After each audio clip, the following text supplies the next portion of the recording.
organisé par la CCI Seine-et-Marne et qui a pour aujourd'hui pour thématique la sécurité des commerces, enjeux physiques et digital, où nous avons la chance d'avoir une intervention sur cette thématique et un enjeu important pour nos commerces, nos territoires, la gendarmerie nationale qui va nous présenter à la fois les problématiques que l'on peut rencontrer dans ce domaine en ce moment, et puis bien sûr les différentes pratiques et les accompagnements qui sont proposés par leurs services à destination des commerces, mais aussi des collectivités, pour tenter de résoudre cette difficulté qui malheureusement est quotidienne pour un certain nombre de nos commerces. Voilà, donc je ne vais pas en dire plus. Je vous remercie à toutes et à tous d'être présents, et puis je vais laisser la parole euh, à la gendarmerie nationale pour intervenir sur ce sujet important pour nous.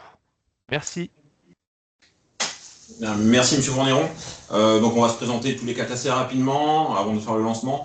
Donc pour ce qui me concerne, je suis le lieutenant-colonel Cornu Alexandre, je suis le responsable du renseignement d'ordre public pour la gendarmerie de Seine-et-Marne, et à ce titre, j'ai notamment la mission dite de sécurité économique qui regroupe deux composantes essentielles et qui vont vous être présentées au cours de cette matinée. En l'espèce, la prévention situationnelle qui relève des référents sûreté et la prévention numérique qui relève des cybergendarmes. Et nous chapeautons ces deux composantes avec le lieutenant-colonel Raffenberg qui est à côté de moi, qui va se présenter juste après, pour vous accompagner dans la sécurisation de vos commerces, que ce soit donc purement physique, numérique, mais aussi au titre de la sécurité économique, notamment par rapport à des thématiques de concurrence, d'ingérence étrangère, et ce sur quoi on pourra peut-être revenir davantage en fin de présentation. Christophe, je te laisse la parole. Donc, lieutenant-colonel Raffenberg de réserve opérationnelle, donc je travaille avec Alex sur les aspects de sécurité économique.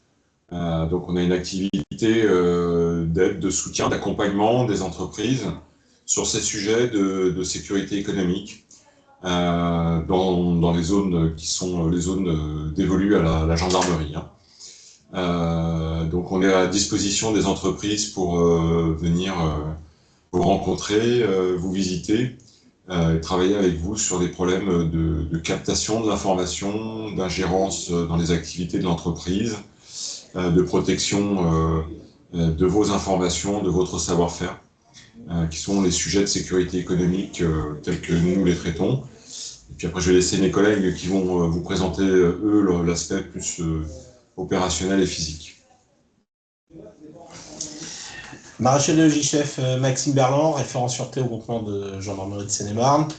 Donc moi je touche tout ce qui porte sur la prévention situationnelle, donc c'est la sûreté physique, donc que ce soit pour les entreprises ou les commerces, voilà, apporter des préconisations en matière de tout ce qui va être sur l'ensemble du site, les différents espaces du site, des conseils également pour les communes, la vidéoprotection, la gestion d'événements publics, et l'aménagement aussi au niveau urbanisme des différents points où il peut y avoir des zones industrielles, des commerces.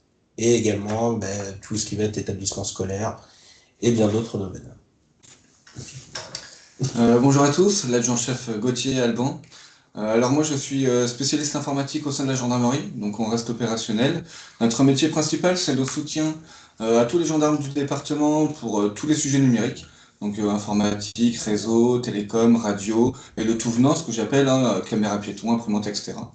Et dans nos missions parallèles, on a la sensibilisation, la prévention auprès des entreprises, collectivités territoriales, etc. J'y reviendrai plus tard. Et donc on se déplace chez vous avec une offre que je présenterai tout à l'heure pour faire de la prévention, parce qu'on le sait bien, mieux vaut prévenir que guérir. Une fois qu'on est dans un cadre palliatif, c'est tout de suite beaucoup plus compliqué. Et nous, au niveau local, on aura beaucoup plus de difficultés à vous accompagner. Donc on préfère venir auprès de vous dans cette démarche de prévention globale pour aborder des sujets qui paraissent évidents pour nous, mais ça va mieux en le disant. Voilà. Donc, si vous voulez développer votre... Non, je pense que M. Fourneron a lancé sur la prévention situationnelle, je pense. Allez-y, je vous en prie, je vous laisse effectivement intervenir sur cet enjeu qui malheureusement a été un enjeu important, notamment qu'on l'a vécu, la plupart notre territoire et sur l'ensemble du territoire national et sur l'ensemble du territoire d'Île-de-France au moment des émeutes à l'été 2023, où on a malheureusement beaucoup de commerces qui ont été impactés physiquement par des problématiques de sécurité et plutôt en l'occurrence d'insécurité à ce moment-là. Est-ce que tout le monde voit le diaporama, c'est bon ou pas? Ou est-ce que... Alors on le voit, mais il n'est pas en plein écran. Mais c'est pas. On voit aussi l'aspect propriété à droite. Mais bon. alors, attendez deux minutes.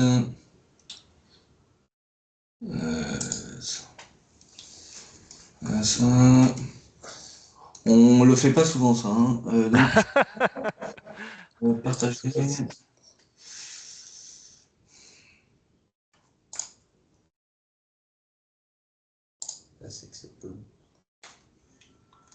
Est-ce que c'est mieux? Là, on voit pas le support. Enfin, moi, en tout cas, je le vois pas. Je sais pas si les autres participants le voient. Ah, ça y est, c'est bon. Ça y est, Il est partagé. c'est parfait. Alors, Donc, pour ma part, je vois pas le support. Ah, tu vois pas le support. Ah, tu vois Non. pas la page sûreté des entreprises. Non, je vois qu'il y a un partage, mais c'est tout gris, je vois pas l'image. Ah, et les autres, c'est pareil? Parce que moi, je le vois, donc je suis étonné, mais si les autres peuvent réagir, me dire Non, juste. moi aussi, je le vois, Julien, pas de Ah. problème. Ah, bah, il y a que De toi. mon côté, je le vois aussi. Pour les autres. Ah, il y a que toi, Camille, du coup. Alors, je sais pas. Bon. Est-ce que tu te connectes et tu te reconnectes? Je sais pas. Ouais, je vais faire ça. C'est bon aussi pour moi. C'est bon aussi Bon. pour moi. Alors, D'accord, merci. Bon, bah, allez-y, hein, je vous en prie, pardon. pas de souci. Donc voilà pour la sûreté des entreprises. Donc ce qu'on appelle nous au sein, donc notre service, c'est la cellule prévention technique de la malveillance. Donc c'est tout ce qui va être prévention situationnelle, donc la protection physique de l'entreprise. La mise en œuvre de la prévention technique de la malveillance. Alors tout d'abord, je vais vous expliquer voilà comment on travaille. C'est aborder voilà la protection de la cible, donc l'entreprise. Et nous, on se place du point de vue du délinquant, donc de la menace qui peut toucher l'entreprise. Quelle va être, pourquoi je vais cibler cette entreprise? Qu'est-ce que je vais y gagner derrière? Et si je m'attaque à cette entreprise, comment je vais m'y prendre d'un point de vue physique? Voilà. On répertorie, voilà, on se déplace sur le site à chaque fois, donc sur la sollicitation du chef d'entreprise. On fait un répertoire des points de vulnérabilité sur chaque site au niveau des différents espaces. Donc ça comprend la périphérie, donc tout ce qui est autour de l'entreprise. Donc là, on va toucher à la vidéoprotection au niveau communal. Pareil, l'aménagement de l'espace public autour de l'entreprise et même les entreprises voisines. Donc, c'est-à-dire qu'à partir du moment où on conseille une entreprise, on peut même s'intéresser au conseil de l'entreprise juste à côté, et ce qui est même parfois intéressant parce que parfois la vulnérabilité de l'entreprise est due à toutes les vulnérabilités de l'entreprise voisine à côté, où le chef d'entreprise ne s'occupe pas de la sûreté de son enceinte. On s'intéresse ensuite à la périmétrie, donc c'est tous les espaces extérieurs sur le site qui nous intéressent, et ensuite les vulnérabilités au niveau volumétrique, donc espace intérieur. Mais voilà, s'intéresser à tous ces espaces-là, ben, ça engendre des travaux, des coûts généralement, ce qui fait qu'on s'intéresse également aux failles qu'il peut y avoir en matière organisationnelle. Parce que parfois, l'organisation mise en place au sein d'une entreprise, d'un commerce, peut faire en sorte de faciliter le fait délinquant. Donc, en modifiant cette organisation tout en s'adaptant pour ne pas gêner l'activité, on permet, avec un coût moindre généralement, c'est plus facile à mettre en place, d'être moins vulnérable à la délinquance. Donc à partir de là où on a fait ce point sur les vulnérabilités de site, on met en place un niveau de protection à atteindre raisonnable au regard des risques et du délai d'intervention des forces de sécurité intérieure présentes à proximité. Donc voilà, on ne va pas vous conseiller des choses trop importantes d'un point de vue financier. On va rester, on questionne beaucoup voilà, sur combien vous êtes prêt à mettre voilà, pour vous protéger. Ça nous permet de nous adapter à ce qui va vraiment être primordial déjà dans un premier temps et ensuite de répondre au mieux à la menace auquel vous êtes exposé. Et donc voilà, ces préconisations qu'on va mettre en place, elles vont avoir plusieurs objectifs. Premier objectif pour nous, c'est de dissuader le délinquant. C'est-à-dire de mettre en place tous ces moyens-là qui vont faire en sorte qu'il va avoir l'impression que l'entreprise est tellement protégée qu'il va préférer s'attaquer à quelqu'un d'autre. Si on n'arrive pas à dissuader le délinquant, ces moyens-là devront avoir pour objectif de le bloquer, de le freiner, donc de protéger l'entreprise et de détecter le plus tôt possible pour laisser le temps aux forces de sécurité d'intervenir et donc de le mettre sous les verrous, dans le meilleur des cas. Sinon, ça va être également limiter les risques, faire en sorte que ce qui va être très important dans l'entreprise soit protégé le plus facilement possible, mais surtout que si l'entreprise est touchée, voilà, les pertes soient moins importantes. Voilà. Donc là, un petit schéma qui représente la stratégie de défense qu'on met en place. Donc, vous le voyez sur la droite, voilà, à travers tous les espaces, donc la protection périphérique, la protection périmétrique et la protection volumétrique qu'on fait au niveau des sites. Et donc, avec l'objectif de dissuasion. La dissuasion, elle va se passer vraiment sur l'espace périphérique et périmétrique, c'est-à-dire avoir une bonne clôture, une vidéoprotection de la commune qui soit proche de ces sites-là peut aider à la dissuasion du délinquant à ce niveau-là. Si la dissuasion ne suffit pas, ben derrière, on va essayer, dans un premier temps, de mettre en place des choses qui vont le détecter la menace le plus rapidement possible et donner l'alerte le plus rapidement possible. Donc voilà, ça peut être de l'alarme qui va être placée le plus en amont possible du site, c'est-à-dire au niveau de la clôture. C'est idéal. Ensuite, on va mettre en place justement des systèmes de clôture dans l'idée de, une fois qu'il est détecté, il faut le bloquer, il faut le freiner pour pas qu'il s'en prenne au cœur même du site, qu'il touche à un maximum de gains. Donc, ça va être pareil, un renforcement de la clôture à ce niveau-là, annihiler tous les facilitateurs d'escalade qui peuvent être présents, renforcer tous les ouvrants, mettre également du système d'alarme à l'intérieur d'un espace volumétrique. Ça permet aussi de le détecter, de savoir où il en est pendant la durée de l'intervention.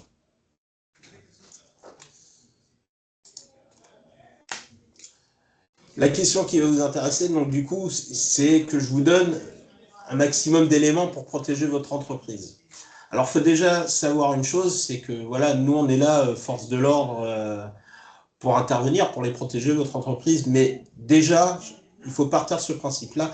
Chacun est d'abord responsable de sa propre sûreté. Nous, on sera là, mais si vous ne mettez pas en place aussi les moyens qui vont nous aider dans cette mission-là, la sûreté de votre entreprise, elle sera compromise. C'est-à-dire investir dans un bon système d'alarme, dans des bonnes clôtures, dans des bons ouvrants, fenêtres, portes, et avoir aussi un système de vidéosurveillance adéquat, efficace, placé où il faut. Les conseils qu'on peut vous préconiser au niveau gendarmerie, voilà, comme on le dit, je pourrais dire de manière générale, la clôture, j'y reviens, la vidéo, les alarmes, mais c'est donner tout ça de manière générale. La seule solution de vraiment protéger votre entreprise, c'est de nous solliciter pour faire un accompagnement sur site, pour apporter des réponses adaptées à chaque cas particulier à ce niveau.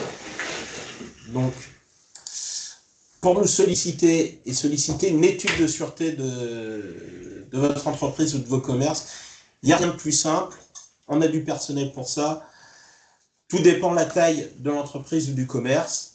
Voilà, chaque unité de gendarmerie dispose, je parle pour la Seine-et-Marne, mais normalement c'est le cas dans la majorité des départements. Chaque brigade dispose au moins d'un correspondant sûreté. Alors c'est un gendarme donc, qui ne fait pas uniquement de la sûreté, il fait tout le travail qu'il y a à faire uniquement en brigade, mais il a été formé par nous, référents sûreté, pour faire des études de sûreté qui s'appellent des consultations sûreté.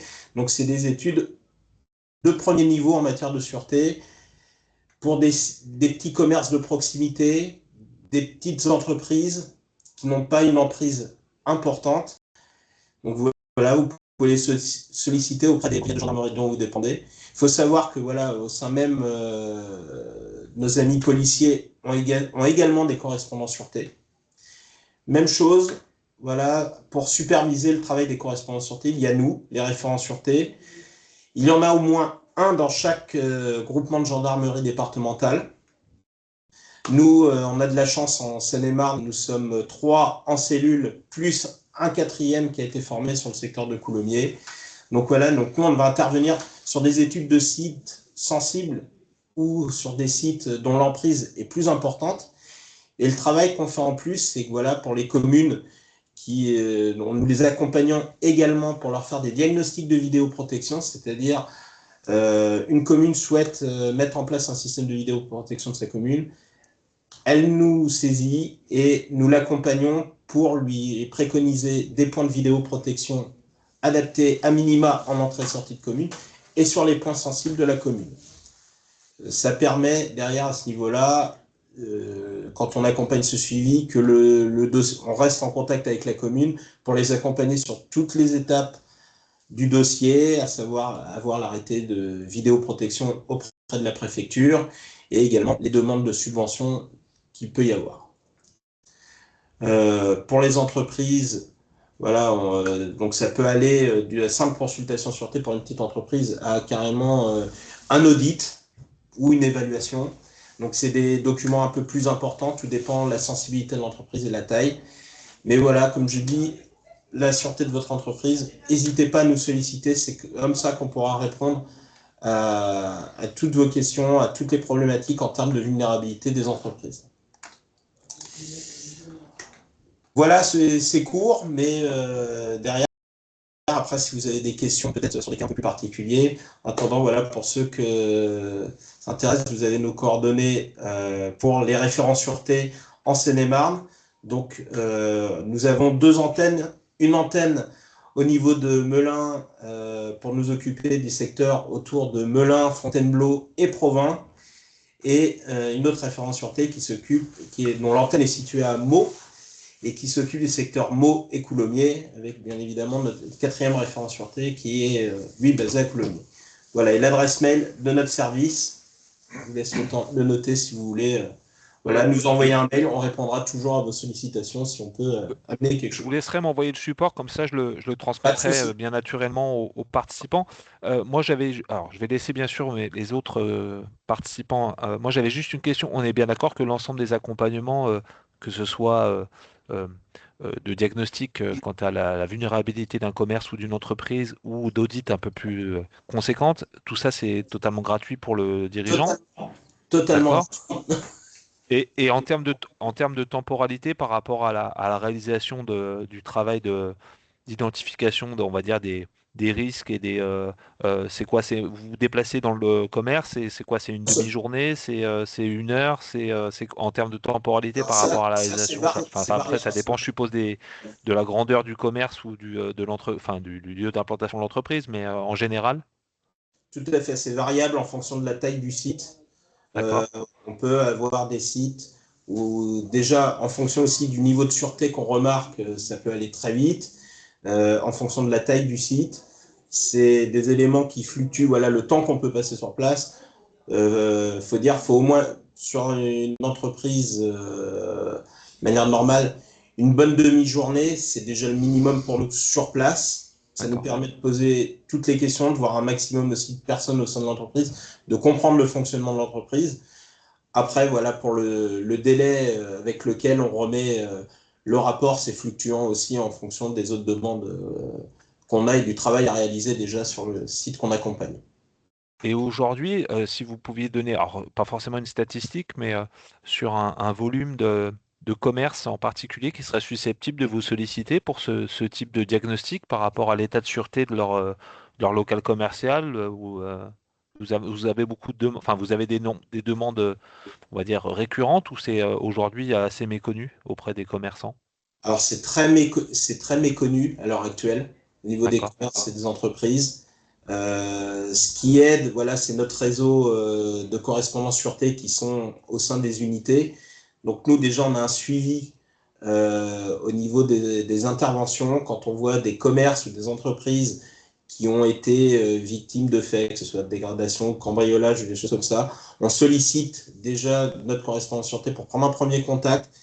Et en fonction du site, c'est lui qui fera l'accompagnement ou nous-mêmes, Mais voilà, là, à l'heure actuelle, pour se faire connaître, on est plus malheureusement dans la réaction à ce niveau-là, après que le fait soit passé. Après, voilà, comme on fonctionne entre nous, avec le lieutenant-colonel Corneau et nos collègues des cybermenaces,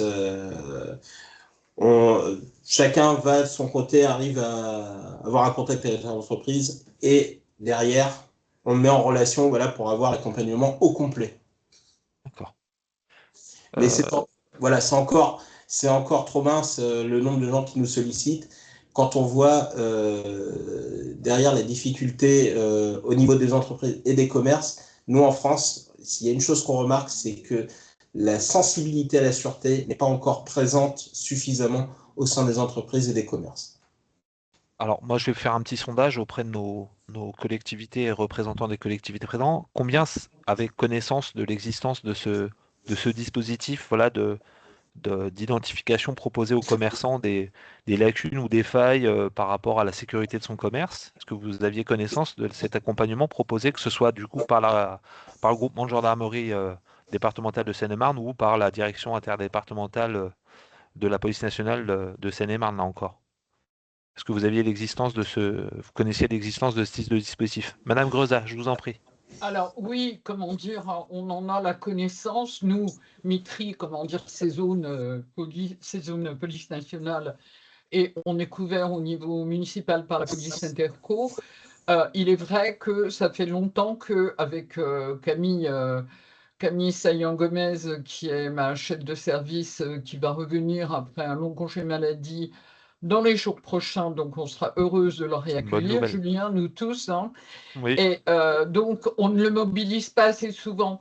Et en vous écoutant, je me disais, mais oui, bien sûr, il faut qu'on réactive et qu'on fasse un sondage au niveau des commerçants de la ville et des entreprises des différentes zones sur Mitry-Compense. Certaines sont, comment dire, ciblées par les cambriolages, notamment parce qu'elles sont en relation avec la zone, comment dire, de l'aéroport. Elles font du fret et elles ont des vols à leur intérieur sur les produits qui sont stockés. Donc ça, c'est quelque chose que je vais voir ça avec Madame la maire, mais je pense qu'il n'y aura pas de problème. Il faut qu'on réactive ça. Par contre, moi, je dois bien rester dans ma zone police. Vous me confirmez? oui, Je ne oui, peux oui, bien pas en sûr. sortir, hein. Je ne peux Oui, pas en bien sûr. sortir. Malheureusement, j'avais sollicité effectivement, comme je le disais, l'intervention à la fois du groupement de gendarmerie Oui, départementale de Seine-et-Marne, mais aussi de la direction interdépartementale de la police nationale, qui malheureusement n'ont pas pu être présents. Mais c'est ça. comme l'a dit le représentant de la gendarmerie, ils ont des équivalents au Oui, niveau de la police nationale. oui. Donc, moi, je vais récolter les coordonnées des référents sûreté au niveau de la police nationale. Monsieur Cornuau m'a dit qu'il les avait. Donc, s'il pouvait me les transmettre, comme ça, je les indiquerai aussi en complément du mail pour celles et ceux qui sont dépendants, non pas de la zone gendarmerie, mais de la zone police nationale, pardon. Julien, est-ce que vous souhaitez que je vous envoie les coordonnées de la police intercommunale qui rayonne sur une grande partie des Bah, communes vous de pouvez, l'agglomération? là aussi, mais ça, je pense que, enfin, vous travaillez, je suppose, en étroite collaboration avec les polices municipales ou intercommunales qui peuvent être mises en place par les collectivités dans le cadre de Oui, cet oui, oui, oui. accompagnement. Enfin, je suppose, hein, Oui, oui, oui, c'est je le vais laisser cas. répondre la gendarmerie, mais je pense que, il y a un Oui, c'est le travail cas. étroit de collaboration. Je pense que c'est le cas. Et par exemple, comment dire, la police intercommunale, quand elle vient dans notre commune, comme dans les autres communes qui ont recours à elle, elles font par exemple, comment dire, des balades à pied, elles vont trouver les commerçants, elles discutent avec eux, etc., etc. Donc il y a Ok. une présence importante quand même. Voilà, Merci, Madame Greza. je vous en Il y a, prie. il y a Enora qui avait une question, enfin, qui a mis sa question dans le chat, mais je te laisse la poser, Enora. Oui, pardon. Oui, en fait, en ce qui concerne la ville de Moissy-Cramayel, nous avions envisagé la possibilité d'organiser une rencontre avec une personne de la police nationale au sujet de la sécurité des commerces, mais on va dire d'une manière générale. Et voilà, je voulais savoir si au-delà de ce dispositif qui me semble plus personnalisé ou individuel, il serait possible d'organiser une formation un peu plus globale sur cette thématique ou pas? En gros, est-ce que voilà, on pourrait envisager d'organiser une réunion avec les commerçants qui seraient susceptibles d'être intéressés sur cette thématique? Sur Les questions sécurité, en fait, parce que je pense que dans plusieurs, malheureusement, activités, ils ont des similitudes ou voilà, ils rencontrent des similitudes en termes sécuritaires. Et donc, peut-être qu'il serait intéressant, voilà, au-delà de l'individualité, qu'on puisse avoir une rencontre générale sur des questions qui peuvent être récurrentes ou qui, malheureusement, sont rencontrées par certains de nos commerçants. De toute façon, voilà, en fonction des commerces et des entreprises, en fonction de leur activité, c'est toujours les mêmes problématiques C'est ça. qui reviennent. Et il y a notamment une problématique qui, pour eux, n'apparaît pas suffisamment et qui pourtant est très importante et qui est due à un manque d'information. C'est que la plupart des commerces aujourd'hui ont, pour la plupart, beaucoup de caméras, mais sont dans un cadre à l'heure actuelle d'installation illégale parce que certains ne font pas les demandes d'autorisation comme ils devraient le faire au niveau de la préfecture. Et derrière, la problématique, c'est que les caméras, à l'heure actuelle, sont un moyen de preuve, notamment quand il y a un cambriolage ou des choses comme ça. Et que, à l'heure actuelle, malheureusement, beaucoup d'avocats se mettent dans la boucle de la législation en matière de vidéoprotection et que derrière, il y a des procédures quand elles sont mises là-dessus, uniquement sur la preuve par la vidéoprotection, qui cassent à l'heure actuelle et ça commence à arriver de plus en plus. Mais vous voyez, par exemple, moi, je n'avais pas connaissance de ça. Donc, j'ai certains, effectivement, commerçants qui ont des caméras et malheureusement, voilà, je ne vais pas divulguer ici certaines choses, mais on a eu quelques actualités récentes et on a dû effectivement s'appuyer sur des images de vidéosurveillance d'ordre privé, mais moi, je n'avais pas connaissance de cette obligation, par exemple. Donc, vous voyez, peut-être une formation qui rappellerait aussi ces principes qu'on ne connaît pas forcément. Moi, je ne connais pas toute la réglementation et voilà, ça serait intéressant, je pense. Alors après, je ne sais pas si vous le faites ou si il faut que je Alors, sollicite d'autres personnes, je ne sais pas. et Nora, enfin, moi je le fais dans un cadre un peu particulier et strict qui est dans le cadre des formations pour la délivrance du permis d'exploitation, donc pour les débits de boissons et restaurants, où effectivement j'aborde cette question de la réglementation en vigueur quant à l'installation d'un système de vidéosurveillance, où je rappelle aux stagiaires que j'ai, donc futurs créateurs ou repreneurs de café, hôtel, restaurant, que lorsqu'ils souhaitent installer un système de vidéoprotection, ou lorsqu'ils reprennent un établissement qui dispose d'ores et déjà d'un système de vidéoprotection, il y a des formalités à faire en préfecture. Parce Ok. que, notamment, à la fois quant au l'installation d'un système de vidéoprotection doit être motivée par un impératif de sécurité. Et notamment Ok. dans le formulaire CERFA qui est adressé à la préfecture, tu dois indiquer est-ce que c'est pour la sécurité des biens, est-ce que c'est pour la sécurité des personnes, est-ce que c'est lié à des horaires d'ouverture plus ou moins tardifs. Et aussi préciser dans le document le nombre de caméras que tu installes et le positionnement de ces caméras. Ok, Donc bah, je savais pas. il y a tout un document CERFA effectivement à compléter, et y compris, parce que c'est un sujet aussi important pour vos commerçants, lorsque vos commerçants ils souhaitent installer une caméra qui va filmer un lieu d'exercice privé de l'activité des collaborateurs. Là aussi, il faut que ce soit justifié Ok. par des vols, parce qu'ils ont constaté des vols, parce que là aussi, si un commerçant essaye de licencier pour faute un collaborateur qui aurait, entre guillemets, piqué dans la caisse et que le salarié en question n'a pas été prévenu au préalable qu'un système de vidéoprotection était en vigueur dans le lieu d'activité du commerce, ça ne peut pas justifier de licenciement. Donc c'est problématique. Donc il y a effectivement un process à la fois réglementaire de demande de déclaration et de demande d'installation auprès de la préfecture, puis tout un process aussi concernant le lieu et le positionnement des caméras. Donc c'est tout l'intérêt aussi, je pense, du travail qui peut être fait par la gendarmerie et la police nationale sur la sensibilisation et les conditions d'installation. Ça va au-delà du principe de sécurité. Il y a un rappel réglementaire. Enfin, je suppose que la gendarmerie le fait lorsqu'elle va voir le commerçant, lui disant, bah voilà, vous avez un système de vidéoprotection. Est-ce que vous avez bien fait les démarches auprès de la préfecture, en sachant que souvent c'est le prestataire, le cas échéant auquel ils ont fait appel, qui se charge des formalités et pas forcément le commerçant en direct. Mais bon. Et au-delà des dispositifs, il y a aussi le BABA. Ah, mais je suis d'accord. Je suis Voilà, je totalement pense d'accord avec toi. notamment à des commerçants qui malheureusement ont subi des cambriolages et parce qu'ils avaient laissé le fond de caisse. Enfin, voilà, c'est des choses qui nous apparaissent peut-être très évidentes, mais qui ne le sont pas forcément, surtout quand les personnes débutent. Et voilà, je pensais voilà, ce type de formation qui permettrait d'avoir, entre guillemets, le traitement de la thématique sécurité d'une manière globale Le et un peu b.a.-ba de la plus élargie. sécurité, entre guillemets, pour un commerçant. Oui. Et D'accord. même les anciens, hein, ceux qui sont implantés depuis un moment, voilà, ils sont encore malheureusement la proie, même de personnes physiquement, hein, qui peuvent rentrer dans leur commerce et jouer d'eux parce que voilà, c'est des réseaux qui sont très très bien organisés et qui arrivent malheureusement à leur fin. C'est des sujets que vous évoquez avec les commerçants? Je parle du gros. Excusez-moi, je pose la question à la gendarmerie. Quand vous faites l'audit, au-delà de l'aspect, on va dire, sécurisation physique, sur les conditions d'exercice de leur activité commerciale par rapport à l'accueil de la clientèle et les risques ou pas du tout?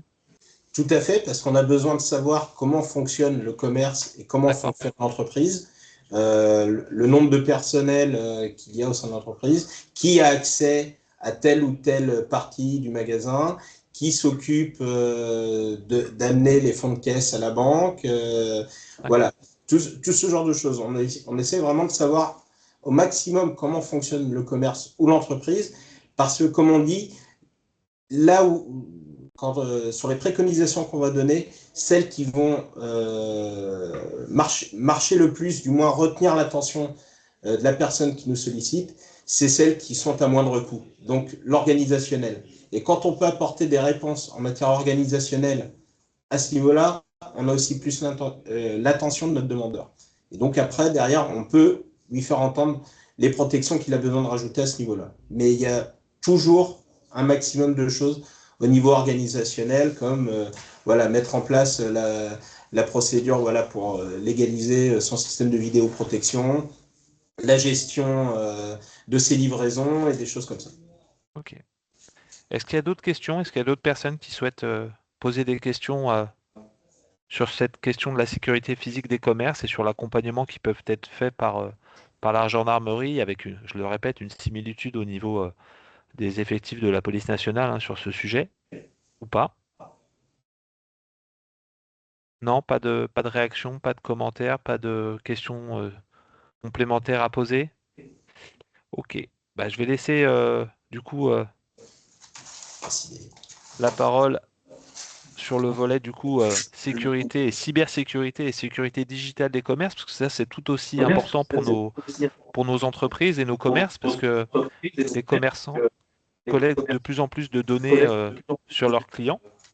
Et là-dessus, au-delà du respect des RGPD, bah, il faut aussi qu'ils soient amenés à protéger notamment leur site de e-commerce contre les cyberattaques auxquelles ils peuvent être confrontés. Donc je vais laisser la parole. Alors, juste le temps que j'arrive à refaire la même manip que Pas de le souci. camarade. Ça.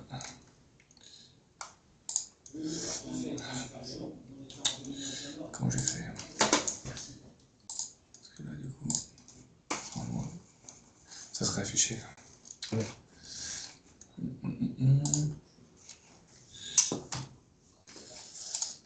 Comment j'ai fait? Alors, je vais y arriver. Pas de souci. On vous attend. Il n'y a pas de problème. Ouais,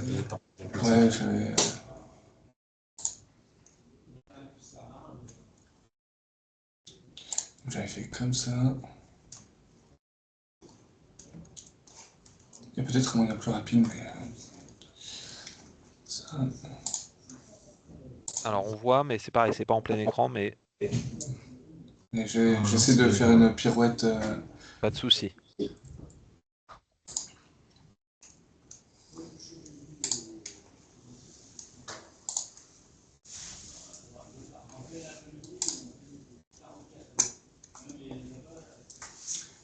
Est-ce que c'est mieux? Alors, pour l'instant, c'est bon. Est-ce que tout le monde voit le support? C'est bon? Parfait. Je vous remercie. Bon. Alors, je vous laisse la parole. Ok, merci. Donc moi, comme je disais, Monsieur Gauthier ou le Jean-Chef Gauthier est militaire au sein de la section opérationnelle de lutte contre les cybermenaces. Bon, il y a beaucoup de similitudes avec les propos de mon camarade. Déjà, la gratuité de l'offre. Ça, j'insiste là-dessus. Ça fait partie des arguments pour nous solliciter. Donc, c'est hyper important de prendre conscience de ça. Donc, notre cible, c'est les entreprises, quelle que soit la taille. Et ça, j'insiste très fort là-dessus. Pourquoi? Parce que cette notion de prévention cyber, elle concerne absolument tout le monde. Ça va du petit boulanger ou du boucher jusqu'à la grosse entreprise, Total ou que sais-je.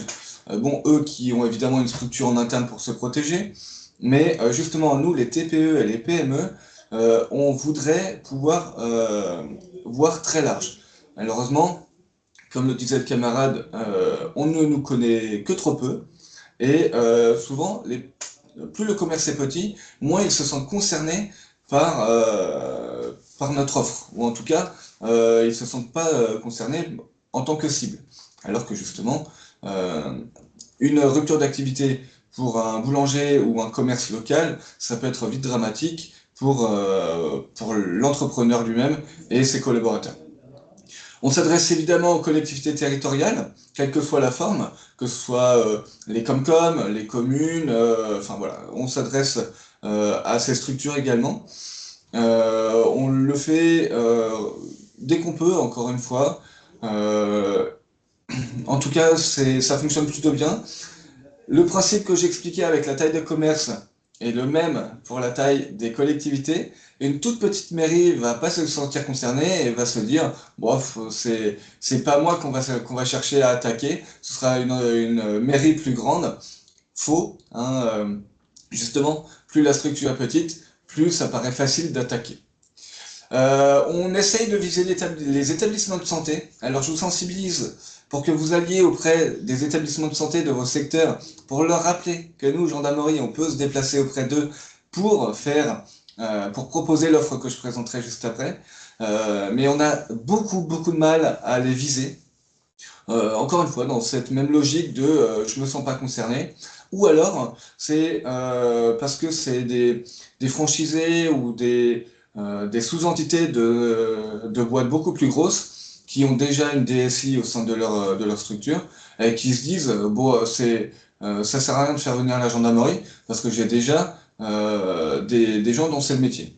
C'est pas du tout incompatible, on peut se présenter dans un EHPAD ou que sais-je pour sensibiliser localement les collaborateurs. Et enfin, on peut se déplacer auprès des associations. C'est rarissime qu'on nous sollicite, mais en vrai, pourquoi pas. Une association utilise également des moyens numériques. Il y a une structure avec une équipe dirigeante, qu'elle soit bénévole ou pas. Donc évidemment, nous, si on peut se déplacer auprès de ces entités, ce sera évidemment avec plaisir. L'objectif, les objectifs en l'occurrence, c'est principalement sensibiliser les usagers sur leur utilisation des moyens numériques. Évidemment, notre propos est valable dans le cadre professionnel, mais ça fera forcément écho sur l'utilisation dans le monde privé. Ça paraît logique. Et ça, quand je me déplace, je fais toujours des parallèles entre les deux mondes, parce que forcément, c'est lié. Et parfois, un téléphone portable sert aux deux. Donc voilà, ça aussi, c'est un sujet qu'on aborde. Adapter, vulgariser le discours, ça c'est hyper important. Pourquoi? Parce que si j'utilise que des mots techniques, je vais perdre mon auditoire, ça va pas les intéresser, ils vont pas se sentir concernés. Donc, vulgariser, ça fait partie de notre mission, c'est que à la fin de notre ou de nos présentations, vous ayez tout compris. C'est essentiel pour que le message passe. Et puis enfin, créer ou garder le lien avec les forces de sécurité intérieure. Rappelez que on est au service des usagers, quels qu'ils soient, d'usagers sous sa forme physique ou sa forme morale. Donc on est là pour toutes les entités, quelles qu'elles soient, et c'est important qu'il y ait ce lien de confiance qui perdure, que ce soit localement auprès de vos brigades ou de vos commissariats, ou d'entités plus lointaines pour vous, mais qui peuvent également vous apporter des services, quoi. Donc notre offre, on propose tout d'abord une sensibilisation aux collaborateurs ou assimilés. Pendant 2 heures, on aborde X points sur des notions qui paraissent très simples, très évidentes. Pourquoi mettre à jour ces systèmes, pourquoi changer les mots de passe régulièrement, les sauvegardes, les antivirus. Voilà, on aborde tous ces sujets pendant 2 heures. C'est quelque chose de très simple et, comme je le disais, c'est un discours qui est valable tant dans le monde professionnel que dans le monde privé. On fait également des sensibilisations aux dirigeants, quelle que soit la forme, encore une fois, élus, CIO, enfin voilà, ou bénévoles. Et là, on aborde la sensibilisation pour l'entreprise d'un point de vue plus macro. Et là, pour le coup, notre propos se rapproche plus de ce que peut rapporter nos camarades de la prévention technique de la malveillance, où là, on abordera les sujets du point de vue de l'entreprise avec des notions de plan de continuité d'activité ou plan de reprise d'activité. On abordera la RGPD, on abordera la notion de politique de sécurité des systèmes d'information. Voilà, des sujets qui n'intéressent pas forcément les collaborateurs ou qui ne les concernent pas, tout du moins. Pareil, dans cette démarche de vulgarisation, mais on aborde tous ces outils parce que parfois on se rend compte qu'on part de loin et même souvent, il n'y a absolument rien qui est créé. Donc nous, on est là pour donner des pistes. On propose également des diagnostics cyber au sein de l'unité, donc de la section opérationnelle de lutte contre les cybermenaces. On est 3 personnes formées par l'Agence nationale de la sécurité des systèmes d'information pour être aidants cyber. Ça veut dire que là, on peut vous accompagner pendant 1h30. En fait, c'est un jeu de questions-réponses où là, on fait exprès de ne rien savoir sur l'entreprise. Mais l'idée globale, c'est en fonction de vos connaissances à vous, de votre organisation numérique, de répondre aux questions et, in fine, d'avoir un diagramme et surtout d'avoir des pistes d'amélioration par ordre de priorité. La même logique que pour les camarades de la CPTM, c'est prioriser en fonction des risques identifiés. Et ça, je martèle surtout devant les dirigeants, la gestion du risque. On est encore sur ce sujet, c'est identifier les risques. Les risques que j'accepte, je les mets de côté. Les risques que je n'accepte pas, je dois les traiter et je dois apporter des solutions jusqu'à ce que ma jauge arrive à un risque acceptable. L'intérêt du diagnostic cyber, c'est que au bout de l'heure et demie, moi je clique sur envoyer le rapport au demandeur. Instantanément, il reçoit son rapport et ça permet ensuite d'avoir un outil de travail pour mettre un pied devant l'autre et améliorer l'état numérique de sa structure. De toute façon, le diagnostic cyber, la cible prévue par l'Agence nationale, c'est des gens ou des entreprises qui sont volontaires. Ça, on ne forcera jamais la main aux entreprises pour le faire, c'est pas du tout l'intérêt. Hein. Le but, c'est que si la personne demande ce diagnostic, c'est que derrière, il y a une intention de faire des choses. Et enfin, quand je mets intervention sur mesure, c'est vraiment un fourre-tout. Parce que, par exemple, on se présente, on est capable de faire une sensibilisation en plénière pour tous les... comment ils appellent ça dans un cadre d'assemblée générale de banque, par exemple, tous les sociétaires, on peut intervenir devant eux, par exemple. Voilà. Donc ça, c'est vraiment sur mesure parce que c'est souvent sur des horaires atypiques, avec un format qui est parfois un peu différent de ce qu'on propose habituellement. Mais il ne faut surtout pas hésiter à nous contacter et puis on regarde ensemble la faisabilité. J'insiste malgré tout sur le fait que si on ne nous donne que 30 minutes, c'est trop peu. Nous, il nous faut au moins 1h30, 2 heures pour avoir le temps d'aborder des choses et de pouvoir répondre aux questions, surtout derrière des personnes devant qui on intervient. Alors ça, vous en ferez ce que vous voulez, mais vu que là c'est juste une proposition d'offre, cybermalveillance.gouv.fr, je ne sais pas si vous connaissez, ce sera l'occasion d'aller visiter ce site qui apporte énormément d'informations à titre préventif et à titre informatif. Et sur ce site, il existe un petit Moodle, enfin vous l'appelez comme vous voulez, enseignement à distance ou quoi. C'est une formation, alors certes un peu longue, qui dure entre 40 et 50 heures, mais qui est hyper complète et qui répond vraiment à toutes les questions que vous pourriez avoir. Je sais qu'il y a des entreprises qui ont imposé cette formation à leurs collaborateurs parce que vraiment très bien faite. Et puis sachez aussi que ça peut être une ligne en plus sur son CV, d'avoir suivi cette formation qui est reconnue. Parce que cybermalveillance est une structure étatique, donc toutes les formations proposées par cet organisme, évidemment, ont une valeur. Alors, j'ai complètement oublié de mettre une diaporama avec mes coordonnées, mais en tout cas, sachez que vous recevrez ce diaporama et j'aurai rajouté une diapo avec notre adresse mail et notre numéro de téléphone, évidemment, pour pouvoir prendre attache avec nous. Est-ce que vous avez des questions? Merci beaucoup. Est-ce que vous pourriez donner un peu un ressenti ou je ne sais pas si vous avez des statistiques, mais y compris sur le volume de cyberattaques qui peuvent être détectées ou signalées sur le département, mais qui peuvent concerner effectivement aussi des toutes petites structures, au-delà de ce qu'on a pu voir, parce que je me souviens qu'il y avait eu, je ne sais plus quelle structure, établissement public qui a été impacté par une cyberattaque en Seine-et-Marne. Il y a eu un hôpital, si je ne me trompe pas, et il y a eu le département également. Mais voilà. Alors, ça c'est un vrai sujet. Pourquoi? Parce que souvent, se faire cambrioler, encore, les entreprises peuvent l'assumer. Sur le sujet numérique, se faire attaquer, c'est encore très tabou. Les entreprises n'osent pas le dire. Donc elles ne viennent pas vers nous ou elles ne portent pas plainte. Donc, niveau statistique, tous les chiffres que vous pourrez avoir sont biaisés.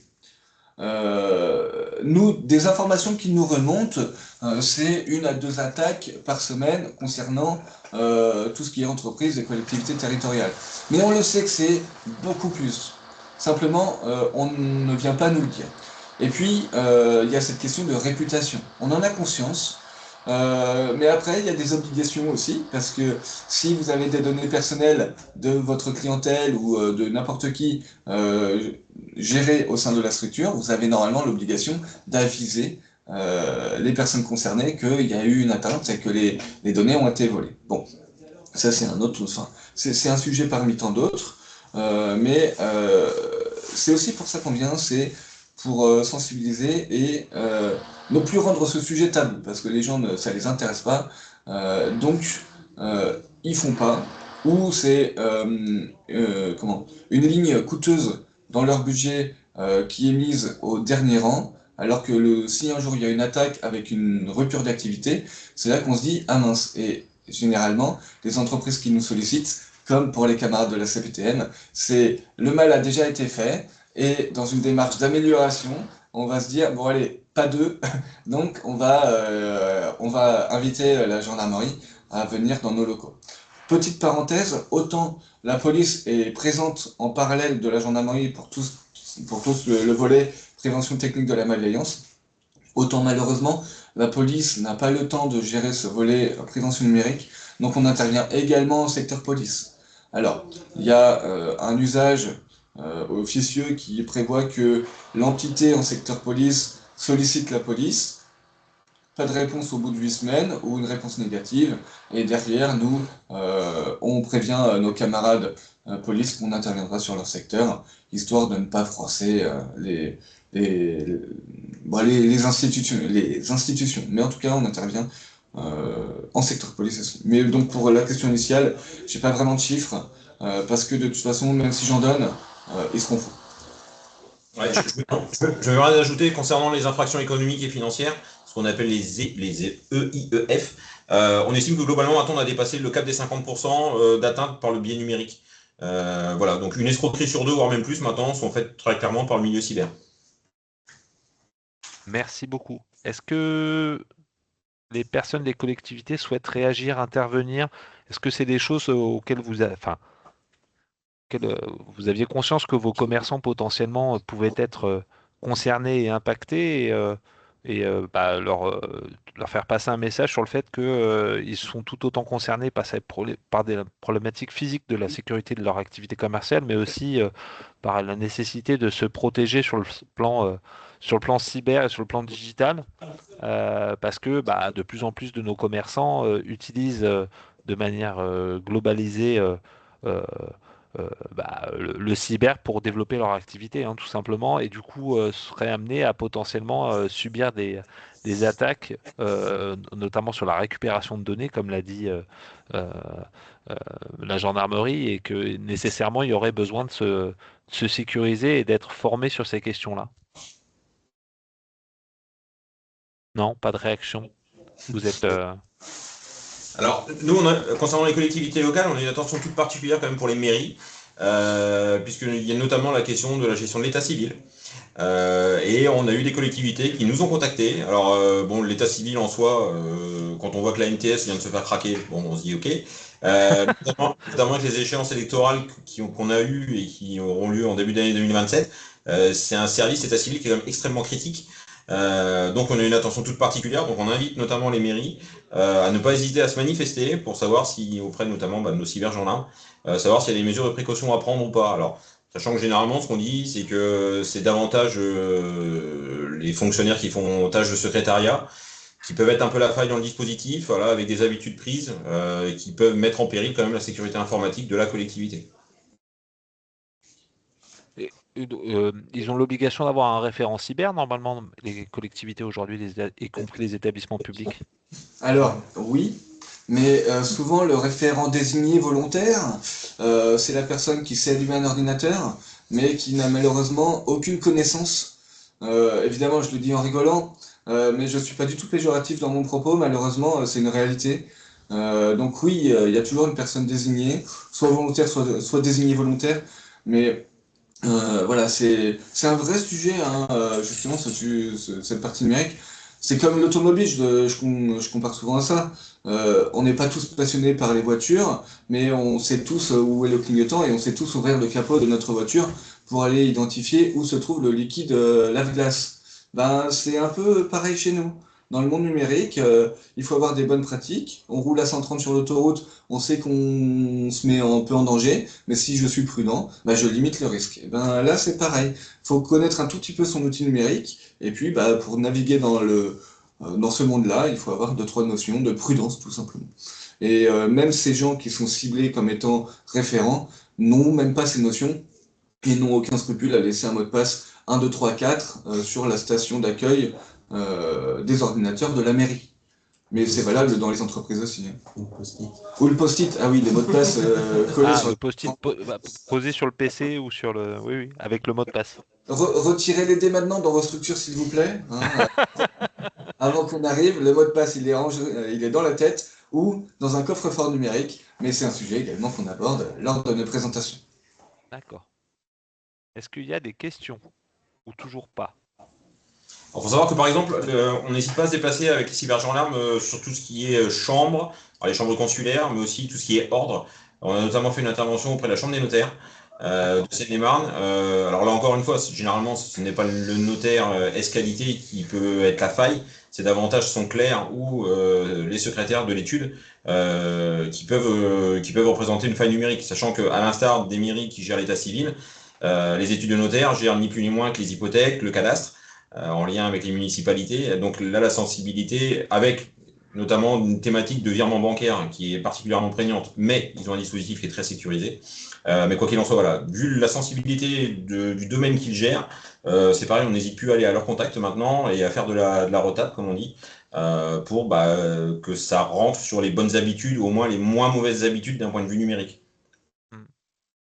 Il y a une petite question, alors, qui est en lien avec, indirectement ou directement, c'est vous qui allez nous le dire, mais en lien avec la question de la protection contre la cyber. Vous savez que nos entreprises, à compter du 1er septembre prochain, devront passer à la facturation électronique. Vous travaillez avec les plateformes, sur la question de la sécurisation des plateformes agréées qui ont été retenues, ou en tout cas qui ont candidaté pour être prestataires à l'attention des commerçants sur la mise en place d'un coffre-fort de réception dans un premier temps au 1er septembre prochain, mais puis des missions à destination de leurs clients à compter de septembre 2027, ou pas du tout?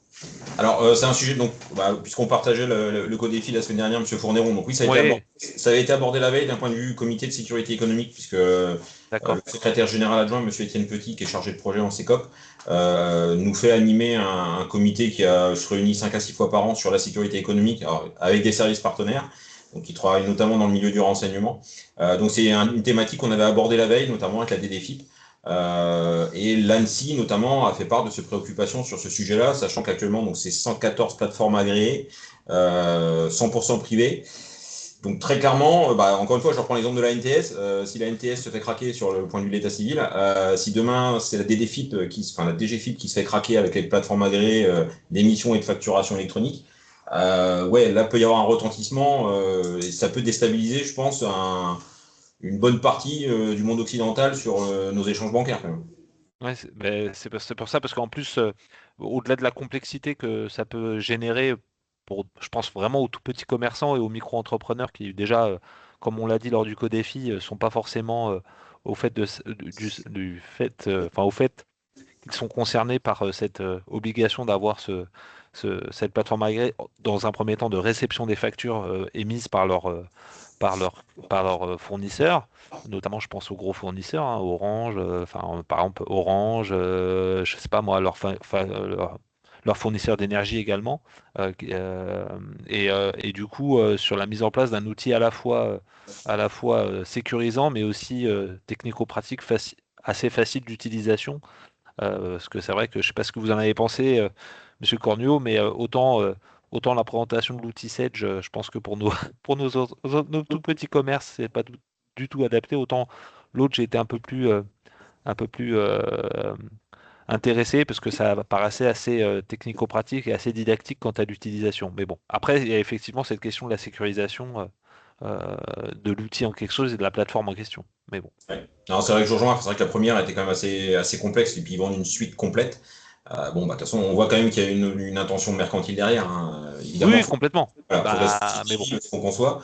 Bon, après, c'est quand même une obligation légale, donc c'est un peu particulier. Enfin, moi, je sais que j'ai un numéro de sirène en propre pour de l'immobilier. J'ai reçu le courriel qui va bien il y a 2 jours, qui m'invite justement via le service des impôts à choisir donc l'une des 114 plateformes agréées pour pouvoir traiter d'ici 2027 avec celui qui m'enverra des factures électroniques. Donc je pense que bon nombre de nos concitoyens ne sont pas du tout au fait de cette procédure à venir, qui a quand même un impact fort en termes de comptabilité. Donc je pense qu'on l'ANSSI maintenant est dans la boucle, donc je pense qu'ils vont essayer d'accompagner au mieux, mais encore une fois, quand on a vu la diversité de plateformes mises en place, donc je présume de systèmes d'exploitation, et là je me tourne plutôt vers le geek. Honnêtement, je pense que ça va être extrêmement compliqué.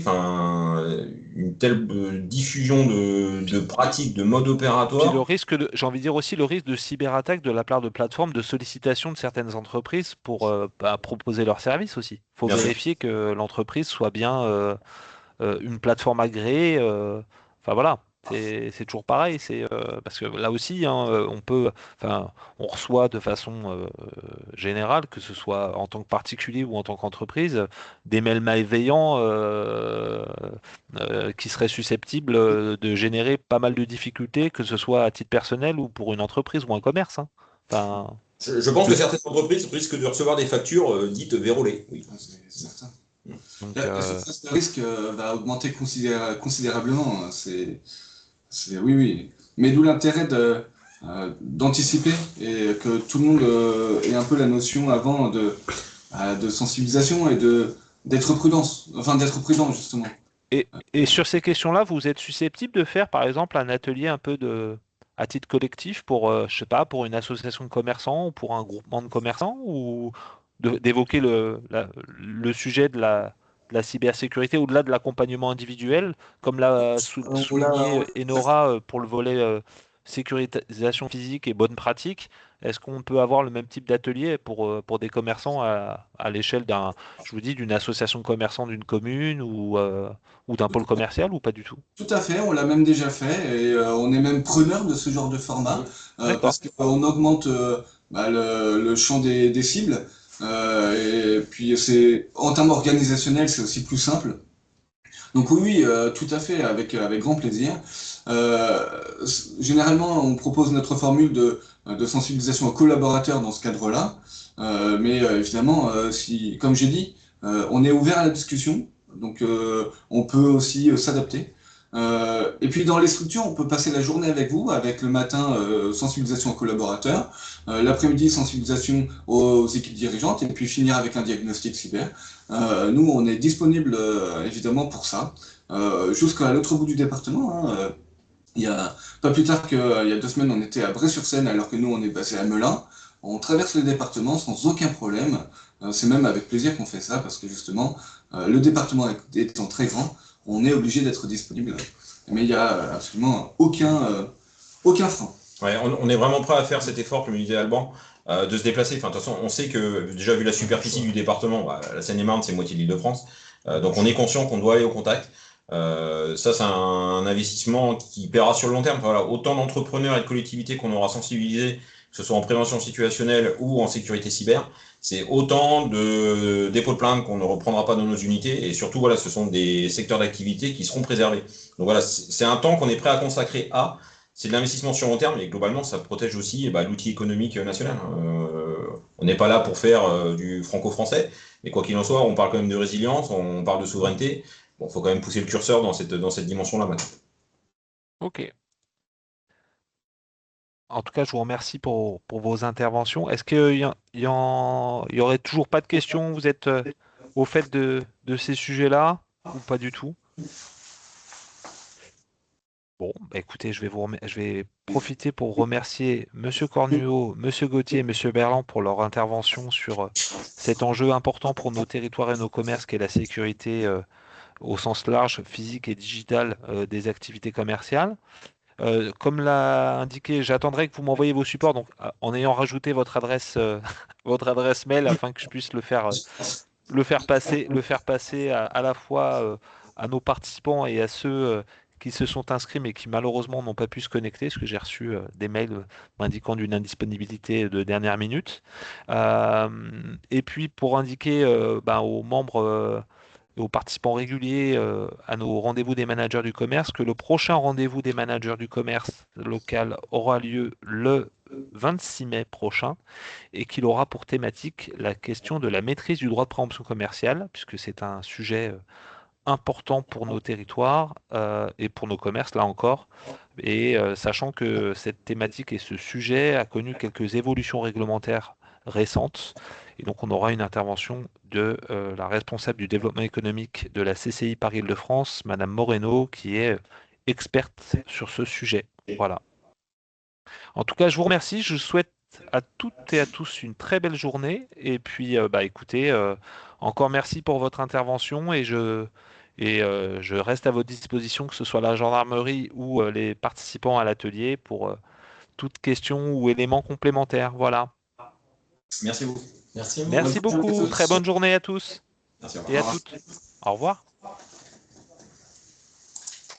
Au revoir. Au revoir.